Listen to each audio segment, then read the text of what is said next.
Hey, tu savais de ça? Il paraît que 95% des gens qui font une diète reprennent leur poids après 5 ans. Yo, quand tu veux perdre du poids, faut que tu élimines les mauvais aliments. Il y a 20 ans, il fallait éliminer le gras pour maigrir. Puis là, ça a l'air qu'il faut en manger plus. Je commence à être mélangée solide. J'ai fait Montignan, keto. C'est un vrai échec à chaque fois. Je suis découragée. Les discours sur les régimes amaigrissants sont partout. En plus de cultiver le culte de la minceur, on nous leurre en faisant appel à nos émotions, en nous présentant des témoignages ou en misant sur des vedettes qu'on aime. Plus qu'une perte de poids, c'est une nouvelle vie qu'on nous fait miroiter. Ces tactiques de vente fonctionnent très bien. Dans un rapport de l'Association pour la santé publique du Québec, on estimait que l'industrie de l'amaigrissement allait rapporter, mondialement, l'équivalent de 246 milliards de dollars américains en 2022. Tout ça pour dire que les régimes amaigrissants sont populaires. Mais sont-ils efficaces pour autant?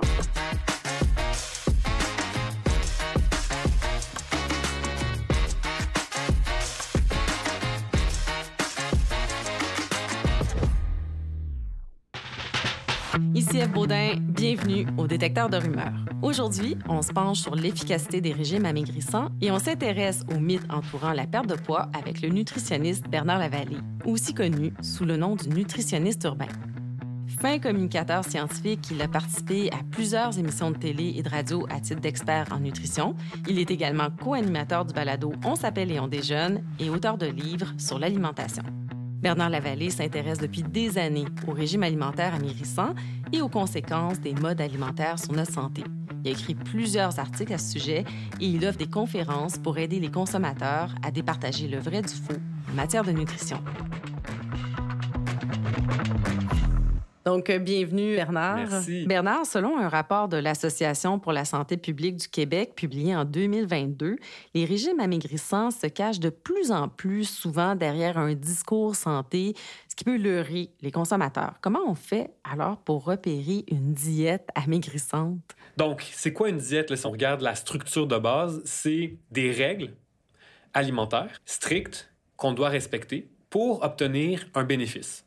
Donc, toute diète commence par un bénéfice qui est valorisé par la société. Ça peut être la minceur qu'on va te vendre, la musculature, ça peut être la jeunesse, la longévité, même l'énergie, le bien-être, le bonheur aussi, carrément. T'sais, on peut vraiment te donner plein de ces promesses-là. C'est toujours quelque chose qui va être valorisé par la société. Puis après ça, ce qu'on va nous dire, c'est si tu veux obtenir cette récompense, tu dois absolument suivre des règles alimentaires. Et si tu ne les suis pas, jamais tu ne pourras atteindre cette promesse-là. Donc, les règles alimentaires, généralement, ça va toucher 3 aspects de l'alimentation. Le premier, c'est le quoi manger. Donc, les aliments, généralement.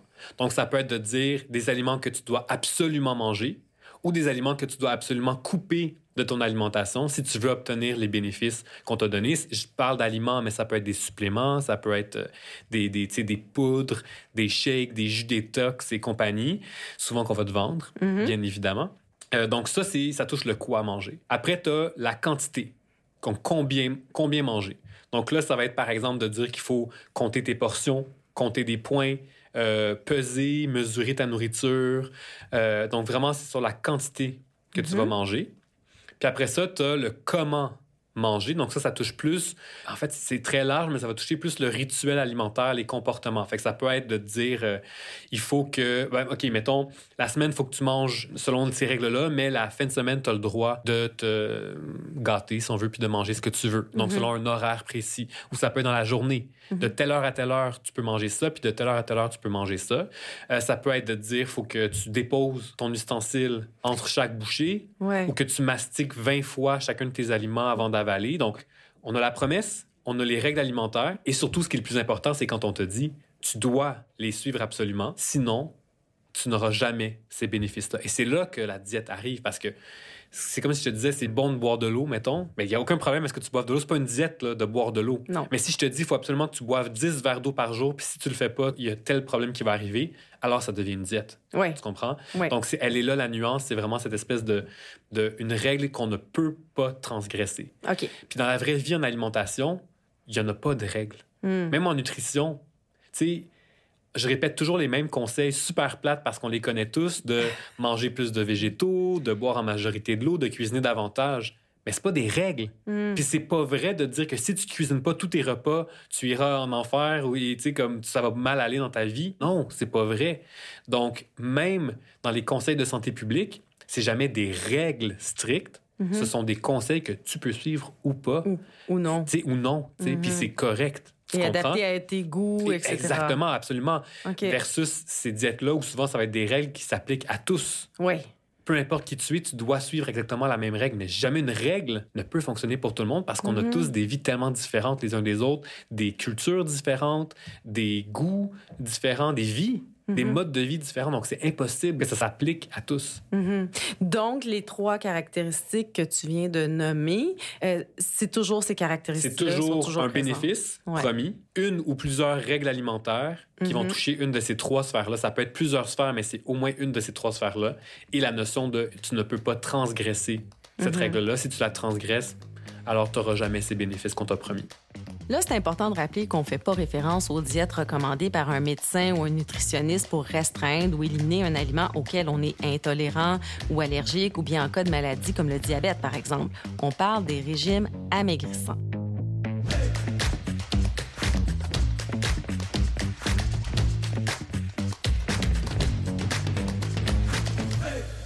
J'aimerais ça qu'on passe un petit peu plus de temps sur le fait que les régimes catégorisent toujours, ou en tout cas très souvent, les aliments dans 2 catégories.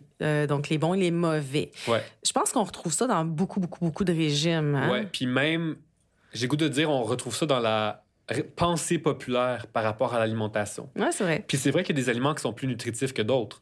Comparons, mettons, une boisson gazeuse à du kale.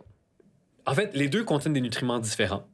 Dans les 2 cas, si tu bois juste des boissons gazeuses ou si tu manges juste du kale, tu vas certainement avoir des problèmes de santé. Ce ne sera pas les mêmes problèmes de santé, mais on n'est pas fait pour s'alimenter d'un seul aliment. On doit manger une diversité d'aliments dans la vie pour être en santé et aller chercher plein de nutriments. Puis oui, tes légumes, ton kale, c'est sûr que comme nutritionniste, je vais te dire, fais une bonne place aux légumes, puis tu sais, ils sont nutritifs, puis ils t'amènent plein de bénéfices. C'est vrai. Mais le problème, c'est que quand on catégorise certains aliments comme des bons, ça nous laisse croire qu'il faut absolument les manger si on veut être en santé, ce qui est faux parce qu'on doit manger une diversité. Puis aussi, l'autre risque, c'est qu'on développe une relation négative avec la nutrition, avec la saine alimentation, parce que si t'aimes pas ça, toi, le kale, mettons, puis qu'on te dit « Hey, le kale, c'est vraiment bon, puis tu devrais vraiment en manger parce que c'est bon pour ta santé », ben ça se peut que tu te mettes à dire ben finalement bien manger c'est plate ou bien manger ça goûte pas bon ou j'aime pas les légumes, alors que moi comme nutritionniste je vais être bien plus content que tu trouves des légumes qui te font plaisir puis des recettes qui te font plaisir puis que tu les manges. C'est ça que je veux, que tu aies une bonne relation avec la nourriture. Donc tu aurais beaucoup plus de bénéfices à trouver ce qui t'intéresse plutôt que de croire que non, c'est absolument duquel que tu devrais manger. Fait que ça c'est une dérape qui est possible quand on classe les aliments en bons et mauvais. Puis c'est important de comprendre que d'un côté comme de l'autre, c'est jamais aussi coupé au couteau. C'est la même chose pour la boisson gazeuse. C'est pas parce que tu bois une boisson gazeuse une fois que tu vas être en mauvaise santé nécessairement. Mais mettons que tu as un régime alimentaire qui dit que tu devrais manger davantage de fruits et légumes et éliminer tous les aliments transformés, les biscuits, les chips. Même ça, c'est pas une bonne idée? Bien, encore une fois, c'est la question de règles. Ouais. Parce que, c'était quoi ta première question que tu m'as posée? C'est, est-ce que les diètes, ça fonctionne? Ouais. La réponse, c'est non, ça ne fonctionne pas. Donc là, prenons l'exemple que tu viens de donner. On nous dit pas que c'est une diète. On nous dit juste, OK, je vais donner une bonne façon de t'alimenter. Tu dois juste manger des aliments frais puis jamais manger des aliments ultra transformés, mettons. Puis tu vas être en bonne santé. On comprend qu'il y a une promesse de santé puis on comprend qu'il y a des règles alimentaires à suivre pour le faire. Si le plaisir n'est pas au rendez-vous, je te confirme que tu ne seras pas capable de le tenir sur le long terme. Les études sont très claires sur le sujet. Les gens qui font des diètes ne sont pas capables de les tenir sur le long terme. Une de mes hypothèses, c'est parce que le plaisir n'est pas là. Parce qu'on n'est pas fait pour se restreindre toute notre vie.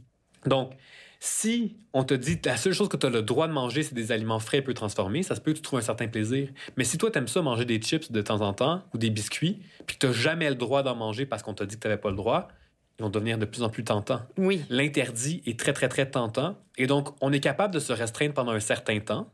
On le sait, ça fonctionne. Mais l'être humain n'est pas fait sur le long terme pour se restreindre. Et donc, à un moment donné, on finit par flancher, par transgresser cette règle qu'on s'est fait donner ou qu'on s'est mis par nous-mêmes.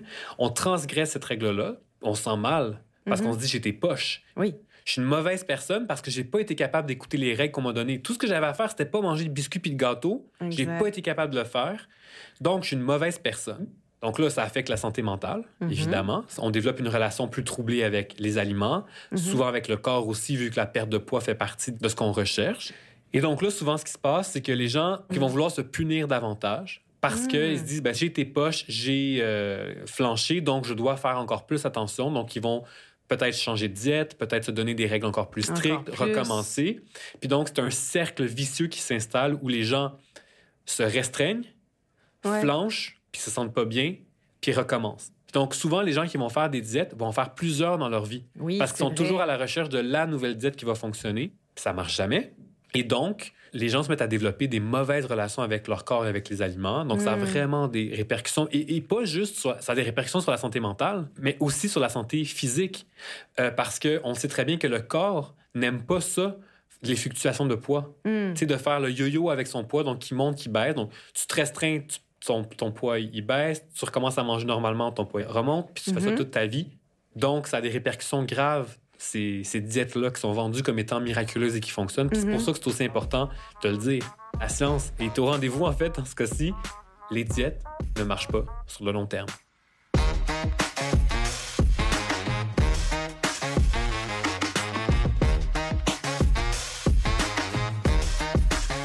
Est-ce que c'est vrai que 95% des gens qui font une diète reprennent leur poids après 5 ans? Ça, c'est une statistique qui circule depuis longtemps. Oui. Puis ma job, c'est quoi? C'est de regarder les mythes en alimentation. Puis quand il y a des statistiques que j'utilise, souvent, je me dis, il faut que je trouve la source originale. Même quand il y a des gens très sérieux qui l'ont repartagé, il faut quand même que je fasse le travail parce que je me dis, c'est tellement utilisé que d'où ça vient. Puis dans le cas de cette statistique-là, j'arrivais pas à trouver la source. T'as fouillé la littérature. J'ai fouillé la littérature, tu sais, de retracer, là, comme le petit pousset, là, c'est ça, tu sais, avec les petites miettes de pain, là. J'ai reculer le plus loin possible pour essayer de trouver. Je n'ai jamais trouvé la source originale de cette statistique. Wow. Et je ne crois pas qu'elle existe, en fait. Donc, je pense que c'est un mythe, malheureusement, qui est véhiculé. Le chiffre, évidemment. Le 95%. Mais la réalité, c'est que quand on regarde la littérature scientifique, c'est vrai que la majorité des gens qui vont faire des diètes vont reprendre de poids perdu dans les années qui vont suivre. Ça, c'est vrai. La science le démontre bien. Peu importe lesquels on a étudiés. Là. Peu importe les types de diètes qu'on a étudiés, peu importe c'est quoi les règles alimentaires et tout ça. Donc, quand on regarde les études scientifiques sur le sujet, parce que vous allez en voir des gens qui vont vous vendre des diètes en vous disant, ben oui, on a des études qui montrent que les gens qui font ce qu'on leur dit, 80% des gens ils vont perdre du poids. Puis c'est vrai sur le court terme. Donc, on en a des études qui montrent que oui, et encore une fois, à peu près n'importe quelle diète que tu fais, oui, c'est vrai qu'à court terme, donc en 1 an, 2 ans, oui, les gens perdent du poids de manière générale. Puis oui, il y en a plein qui sont capables de maintenir cette perte de poids-là sur 6 mois, 1 an, 2 ans. Mais c'est rien, ça, sur une vie entière. Et quand on se met à avoir des études qui sont très rares d'ailleurs, qui sont du 3, 4, 5 ans et plus, c'est là qu'on voit que non, le poids revient. Et donc, c'est pour ça que, oui, à court terme, ça fonctionne, mais 6 mois dans ta vie, 1 an dans ta vie, c'est rien, là. Non. Puis c'est pas vrai que la diète que tu as fait, qui a duré 6 mois, tu sais, de pas manger de sucre pendant 6 mois, quel impact réel ça va avoir eu sur ta santé? Rien. Donc, c'est vraiment le long terme, moi, qui m'intéresse. Il y en a des gens qui font des diètes, qui perdent du poids et qui le maintiennent sur le long terme. Ça existe. Ben, c'est ça. Mais c'est une très petite minorité. C'est la minorité. C'est que c'est tellement marginal, ces gens-là qui réussissent à maintenir la perte de poids sur le long terme, alors que c'est pas ça qui est promis. En ce moment, ce qui est promis, c'est si tu le fais, c'est sûr que ça va marcher sur le long terme. Non. Pour la majorité, ça fonctionne pas. Exactement. En fait, ils vont reprendre le poids perdu sur le long terme. Donc, c'est pour ça, je te dis pas que ça n'existe pas quelqu'un qui a perdu du poids puis qui l'a maintenu. Ça existe, mais c'est une minorité des gens. C'est ça. Donc, ça, c'est le mythe qu'on détruit, là. C'est que ça fonctionne pas, sauf peut-être pour une petite proportion des gens qui font des régimes. Ouais, pour le moment. Puis, ça se peut là, que dans 10 ans, on trouve enfin la vraie solution, peut-être. Ça se pourrait, mais en ce moment, la littérature, ce qu'elle nous montre, c'est que non, ça marche pas sur le long terme.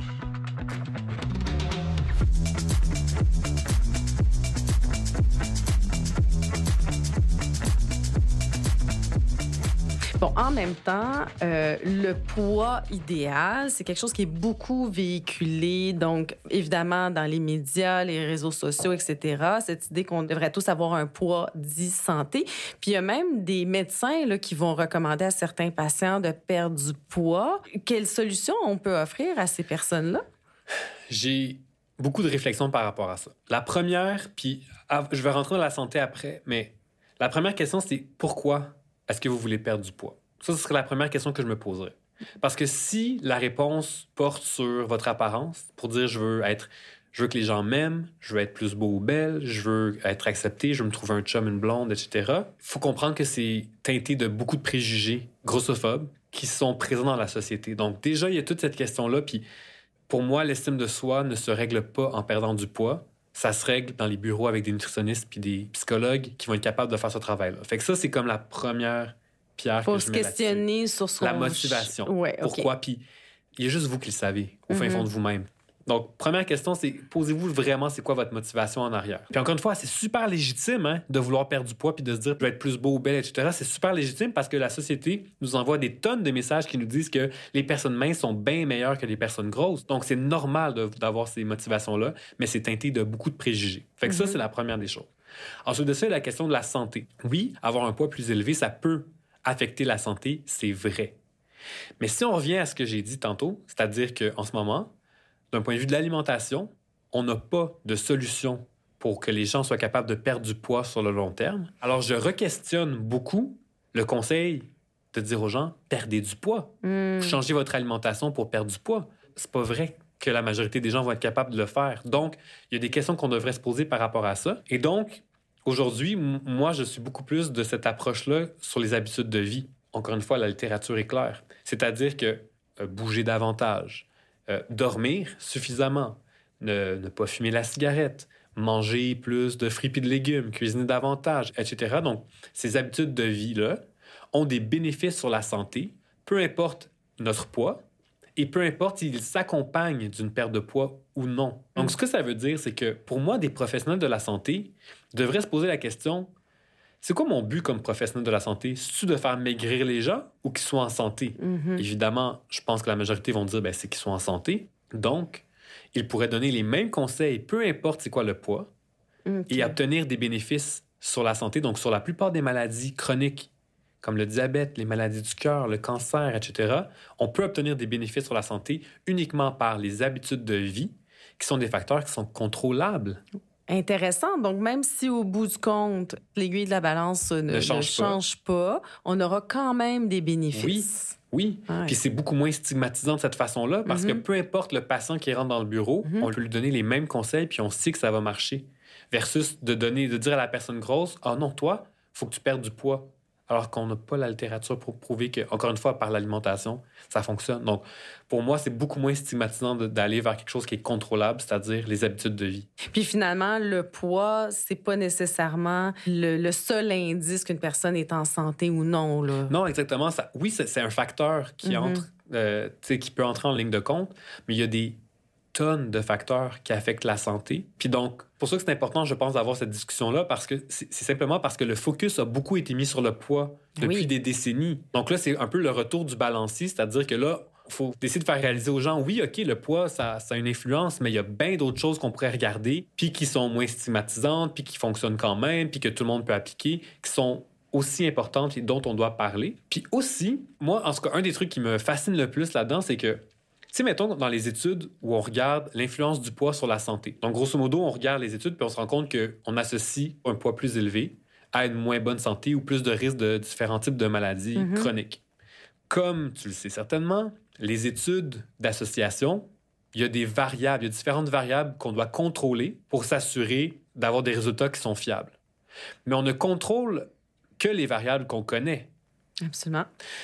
Et donc, il y a beaucoup d'études par le passé qui n'ont pas contrôlé pour différentes variables qu'on ne connaissait pas. Une en particulier qui, moi, m'intéresse beaucoup, c'est la grossophobie. Parce que on sait que dans notre société, les gens qui sont plus gros sont discriminés. Donc, souffrent de grossophobie, ça veut dire que dans leur vie de tous les jours, que ce soit au travail, à l'école, dans la représentation dans les médias, dans leur famille, etc., vont être discriminés parce qu'elles sont plus grosses. Puis on sait que souffrir de discrimination, c'est associé à une moins bonne santé.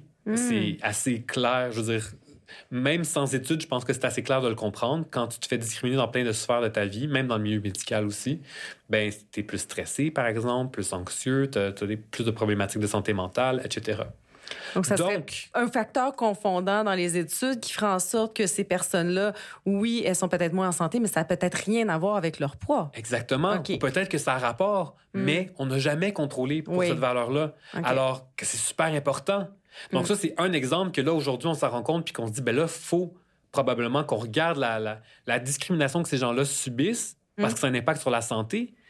Puis de un, puis de deux, c'est encore une fois, si comme société, on veut améliorer la santé publique, ben, peut-être qu'on peut s'attaquer à la grossophobie plutôt que de s'attaquer aux personnes grosses. Donc, pour moi, c'est pour ça que c'est important d'avoir ces discussions-là, parce que ça nous donne des nouveaux angles d'attaque. Encore une fois, c'est pas pour tout démolir puis recommencer, c'est plus se dire, c'est quoi notre objectif en santé publique? C'est quoi les nouveaux angles d'attaque qu'on peut avoir? Ouais. Peut-être que, justement, s'attaquer à la grossophobie peut être une autre façon d'améliorer la santé des gens. Puis est-ce qu'il y en a de la littérature intéressante et fiable sur le phénomène de la grossophobie? Un peu, mais pas tant. Pas beaucoup, hein? C'est un nouveau champ d'études. Oui, tu sais, il y en a quand même. Puis, donc oui, c'est démontré que les gens qui souffrent de grossophobie, ça va être associé à des problèmes de santé. Mais il y a aussi, il y a quand même des études, je pense, là, tu me corrigeras si je me trompe, qui ont été faites sur le fait que les personnes grosses ou obèses sont traitées différemment par les médecins. Absolument. Elles reçoivent pas les mêmes soins, ou on assume qu'elles sont grosses parce que elles sont paresseuses, etc., ou elles mangent mal. Oui, absolument. Donc, c'est des préjugés. Ouais. Puis donc, quand on parle de grossophobie, c'est tous des exemples de grossophobie. Ça veut dire que dans la vie de tous les jours, elles sont traitées différemment. À cause de leur corps. C'est intéressant, mais ça veut dire que, si on regarde les statistiques, là, on dit qu'à peu près, je pense que c'est 67% des hommes sont en surpoids ou sont obèses, et les femmes, je pense que c'est 52%. Donc, ça veut dire qu'à tous ces gens-là, on dit quoi? Ne tombez pas dans le piège des diètes et faites plutôt attention à vos habitudes de vie. Essayez de jouer sur ces paramètres-là, ces habitudes-là que vous pouvez modifier pour améliorer votre santé. Moi, c'est ça. C'est de... Arrêtons de focusser sur le poids uniquement, puis regardons tous les autres facteurs contrôlables qui affectent la santé, donc les habitudes de vie. Donc, que je me répète, mais que ce soit le tabagisme, que ce soit l'activité physique, bouger, point.